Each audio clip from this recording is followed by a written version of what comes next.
જેના કારણે સુરતમાં ટેક્સટાઇલ ઉદ્યોગને મોટું નુકસાન થયું। અત્યાર સુધીમાં 2500 થી 3000 કરોડનું નુકસાન થયું છે તેવું અશોક જીરાવાલાએ કહ્યું। તેમના મુજબ હાલ ટેક્સટાઇલ ઉદ્યોગમાં માત્ર 50% યુનિટ સક્રિય।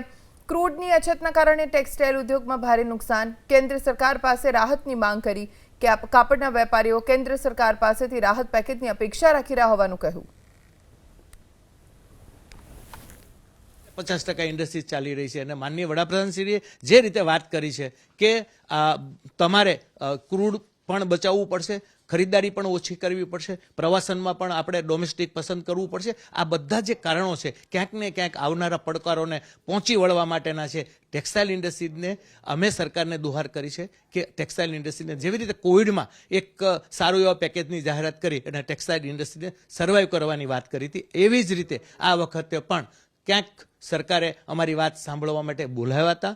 માનનીય ડેપ્યુટી સીએમ અને સીએમ શ્રીએ તમામે એવું કીધું છે કે કંઈ પણ મુશ્કેલી છે એનું તમે સોલ્યુશન શું માંગી રહ્યા છો, તો અમે એમને ચેમ્બર ઓફ કોમર્સ તરફથી માંગણી કરી છે કે એક સારા પેકેજની જાહેરાત થાય જેથી કરીને ટેક્સટાઇલ ઇન્ડસ્ટ્રીને બૂસ્ટ મળી રહે।